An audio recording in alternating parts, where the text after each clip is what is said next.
கர்த்தர் நல்லவர். ஆமென். இந்த நாளிலும் யோவான் 12வது அதிகாரம் 12வது வசனத்திலிருந்து 15வது வசனம் வரைய நான் வாசிக்கிறேன். மறுநாளிலே இயேசு எருசலேமுக்கு வருகிறார் என்று பண்டிகைக்கு வந்த திரளான ஜனங்கள் கேள்விப்பட்டு குருத்தோலைகளை பிடித்து கொண்டு அவருக்கு எதிர்கொண்டு போகும்படி புறப்பட்டு, ஓசன்னா, கர்த்தருடைய நாமத்தினாலே வருகிற இஸ்ரவேலின் ராஜா ஸ்தோத்தரிக்கப்பட்டவர் என்று ஆர்ப்பரித்தார்கள். அல்லாமலும், சீயோன் குமாரத்தியே, பயப்படாதே, உன் ராஜா கழுதை குட்டியின் மேல் ஏறி வருகிறார் என்று எழுதியிருக்கிற பிரகாரமாக இயேசு ஒரு கழுதை குட்டியை கண்டு அதன் மேல் ஏறி போனார். இந்த பண்டிகையில கலந்து கொள்ளும்படியாக இயேசு வருகிறார். இயேசு வருகிறதை எருசலேம்ல இருக்கிற ஜனங்கள் கேள்விப்பட்டு இயேசுவுக்கு முன்பாக சென்று அவரை மகிமைப்படுத்துறாங்க. இப்ப இங்க 14வது வசனத்துல எழுதியிருக்கிற பிரகாரமே அப்படின்னு சொல்லி இருக்குல்ல, அப்ப இந்த சம்பவம் ஏற்கனவே தீர்க்க தரிசனமா எழுதப்பட்டு இருக்கிறது. இந்த மாதிரி கிறிஸ்துவானவர் வருவார். அவர் எப்படி வருவார்னா கழுதை மரியின் மேல் ஏறி வருவார் அப்படின்னு. சரி, இந்த வசனம் எங்க தீர்க்க தரிசனமா சொல்லப்பட்டிருக்கு அப்படின்னு பார்த்தோம்னா, சகரியா 9வது அதிகாரம் 9வது வசனம். அதை நான் வாசிக்கிறேன்.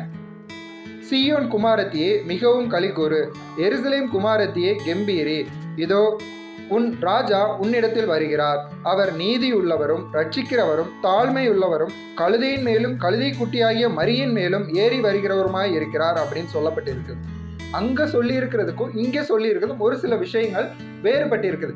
அதுக்காக வார்த்தை தவறா குறிக்கப்பட்டிருக்குது அப்படின்னு கிடையாது. அதுக்குள்ள ஒரு அர்த்தம் இருக்குது. யோவான்ல பயப்படாதே அப்படின்னு சொன்ன இடத்துல இங்க மகிழ்ந்து களிக்கூறு, கம்பீரி அப்படின்னு சொல்லப்பட்டு இருக்கிறது. அது மாத்திரம் இல்லாம இயேசுடைய தன்மையை இங்க வெளிப்படுத்தப்பட்டிருக்குது. அவர் நீதியுள்ளவர், ரட்சிக்கிறவர், தாழ்மையுள்ளவர் அப்படின்னு சொல்லப்பட்டு இருக்கிறது. யோவான்ல கீழே நீங்க படிச்சுட்டு போனீங்கன்னா, இயேசுவோடு கூட பெத்தானியால இயேசு மரித்து உயிரோடு எழுப்பின லாசரும் வருகிறான்.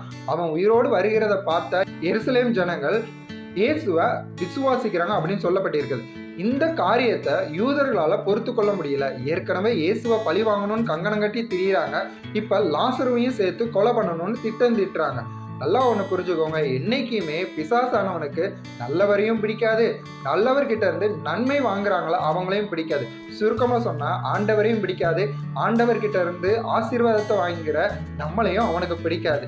ஆனால் அவனுக்கு ஒரு விஷயம் தெரியாது, அங்கே லாசரு கூட இயேசு இருந்தார். இன்னைக்கு நம்ம கூடவும் நம்மளுடைய கர்த்தாதி கர்த்தர் நம்மை பாதுகாக்கிறார், கூடவே தான் இருக்கிறார். தீட்டுகிற தீமையான காரியங்கள் எல்லாவற்றையும் கர்த்தர் நம்முடைய வாழ்க்கையில நன்மையாக மாற்றுவார். அதை விசுவாசிங்க. தேவன் ஒருபோதும் உங்களை விட்டு விலகுவதில்லை, உங்களை கைவிடுவதும் இல்லை என்று வார்த்தை சொல்லி இருக்கிறதுனா அவர் நிச்சயமாகவே உங்களை களிக்கூற பண்ணுவார், கம்பீரிக்க பண்ணுவார். நீங்க நிறைவா சந்தோஷமா ஒரு குறைவில்லாமல் வாழும்படியாக கர்த்தர் உங்களை ஆசீர்வதிப்பாராக. ஆமென்.